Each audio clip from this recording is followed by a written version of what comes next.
Salut tout le monde, une petite vidéo pour vous expliquer Trio, qui est un événement assez simple de Zelda Raid, donc le deuxième boss de l'L2. Pourquoi Trio? Parce que trois bandits à tuer. Berg, Narella et Zane. Plutôt Berg, Zane, Narella. Comment ça se passe? Généralement, donc au départ, deux groupes. Groupe 2, groupe 3. L'un va faire le haut, c'est-à-dire qu'il va courir sur le pont, faire tout ce parcours que je vous fais avec la flèche, venir ici, etc. pour tuer les bandits et les amener. Et le groupe qui va faire le bas, que je vais montrer puisque je suis dans le groupe 3. Si vous êtes en bas, ce qu'on commence à faire d'entrée, c'est qu'on part ici, pour les aides.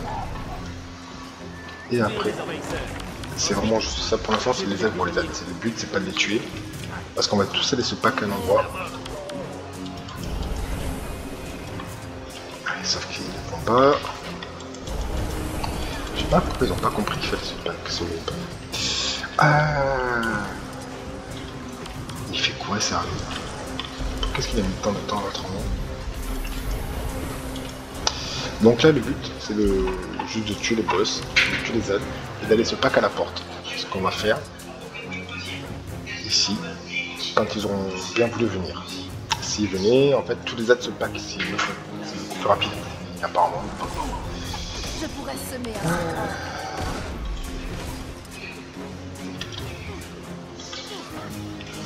C'est pour ça que, voilà, on commence à comprendre qu'il faut se pack.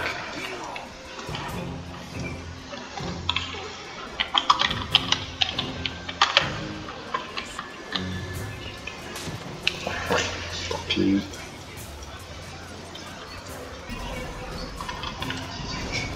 Bon, ça devrait arriver mieux. Voilà, vous allez voir que là tout le monde se pack et du coup, en fait, c'est les aides qui viennent en contact. Il faut qu'on les attitille une fois, hein, ça arrête, c'est au milieu. Ils viennent de même. Je suis en bas, donc si on se met tous pack ici, ils viennent, plus facile pour les donner. On fait ça jusqu'à ce que la porte s'ouvre. Une fois que la porte est ouverte, le groupe qui tout à l'heure a fait le haut a jeté des ruches. Donc chaque boss étant sensible à un objet particulier, Berg le premier est sensible aux ruches. Donc on va aller prendre les ruches, les ramener, pour que quand Berg approche, on puisse les jeter dessus. On n'a pas besoin de courir tout au long de l'arène. De temps en temps, un petit coup de vide.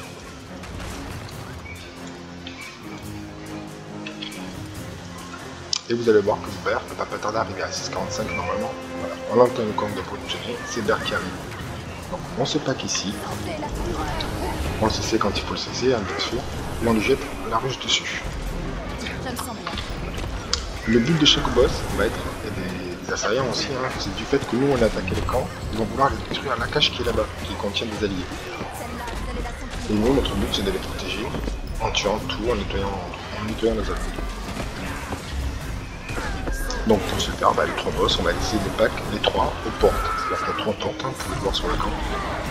Et si possible, vers l'extérieur, de façon à ce que leur attaque soit dirigée vers l'extérieur, et non pas à l'intérieur de l'arène, pour être sûr qu'ils ne touchent pas la cage. Pour la cage, vous avez sa barre de vie ici. Si elle arrive à 0, forcément le combat est perdu. Donc Berg a rien de bien compliqué, on peut le voir, c'est un golem à taper. Ouais. Et ensuite, on continue, on reprend le combat. Deux mécaniques particulières ici, ce qu'on appelle les mortiers. Vous allez voir à un moment l'ennemi se prépare à lancer des frappes de mortier. C'est le rôle généralement du chrono.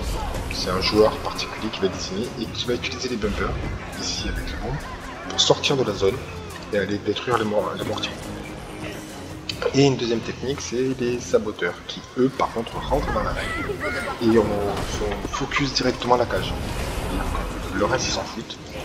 Donc le but c'est d'aller faire mettre des bombes sur la cage. Vous voyez, frappe de mortier. Donc là, hop, vous allez voir le mec qui part, voilà. Lui il va faire les mortiers. Pour les autres, les saboteurs, c'est ce qu'on a vu tout à l'heure, hein, celui qui avait le double P sur la tête. Et donc ça c'est généralement le rôle du BS. Le truc est assez simple, hein, c'est que si vous avez un saboteur qui est ici à la cage, vous attendez qu'il ait sa phase de CC qui apparaisse. Quand il y a sa barre de CC, vous cassez un CC, et ça le fait s'interrompre, ce qu'il fait, et vous pouvez tomber beaucoup plus facilement. Entre chaque boss, quand on peut, on nettoie. Zane, second boss. Pour lui, sa sensibilité, c'est les chiens. Donc, vous voyez, là, il y a des cages en réseau. Et ensuite, on va se placer à la porte, et si possible, orienter vers la porte, dans le sens que Zane attaque dans ce sens, et non pas dans l'intérieur d'arrêt. Là, quelqu'un était trop loin dans le groupe, parce que Zane se téléporte au joueur le plus loin du groupe. Donc, là, il est là-bas, je heal là-bas, il va revenir normalement petit à petit sur moi, après son attaque. Sauf s'il y a un joueur qui est plus loin. Voilà, vous voyez, j'ai attiré ici. Et je le garde ici, le plus près possible. Si les joueurs sont bien pack, il restera toujours dans ce coin. Il n'attaquera pas la cage. Du moins, il va attaquer, mais il ne la touchera pas. Le reste du temps, bah, on heal ou on DPS. Si vous n'êtes pas mortier ou DPS, bah, vous avez juste à taper. Rien de plus simple. Une fois que ça est tombé, on clean tous les aides qui se sont touchés. Voilà. Le fameux saboteur dont je vous parlais, vous le voyez sur la minimap. Les WP, c'est un aide qui va apparaître. Et donc vous, en attendant, bah, c'est du grade. Les autres, ils jouent avec la hache. Du coup, c'est tu l'as eu. Le saboteur est là. Donc, soit on arrive à le cesser avant, on arrive à le tuer avant, on se passe avec la carte. Soit si on n'y arrive pas, on attend qu'il ait sa barre de défiance qui apparaisse et on se cesse rapidement. Narella, quant à elle, donc le Dark Boss, sera sensible aux barils de tuiles qui normalement doivent être récupérés, n'ont pas été. Normalement ici il doit y en avoir plein de barils. Ah si, ça va y en a. Et un joueur tout à l'heure vous allez voir va monter, préparer les barils. Donc quand il y aura Narella. Et Narella elle a on va dire la boss la plus dure de toi, parce qu'elle par contre elle est entourée de tempêtes de feu qui font pas mal de dégâts. Et elle joue d'ailleurs avec des AOE de feu. Ça sera la boss la plus dure. Elle va pop ici, là où je bougeais en ce moment. Voilà. Et donc là maintenant on focus Narella. Il n'y a que le saboteur qui lui, enfin que le BS qui s'occupera des saboteurs. Et on essaye de faire attention à cette enlève de feu. Vous voyez, elles sont là les tornades. Et elle vous court après. Donc si vous pouvez éviter le métro, vous tournez, vous essayez de ne pas marcher dans la zone de feu. Voilà. Et après ben, on envoie tout ce qu'on peut en heal. Et en quick. Voilà. Tant qu'il y a des zones qui sont loin, tant mieux. Quand elles reviennent.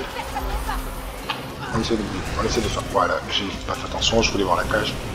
Et la cage, on fait très attention, elle prend trop cher la cage.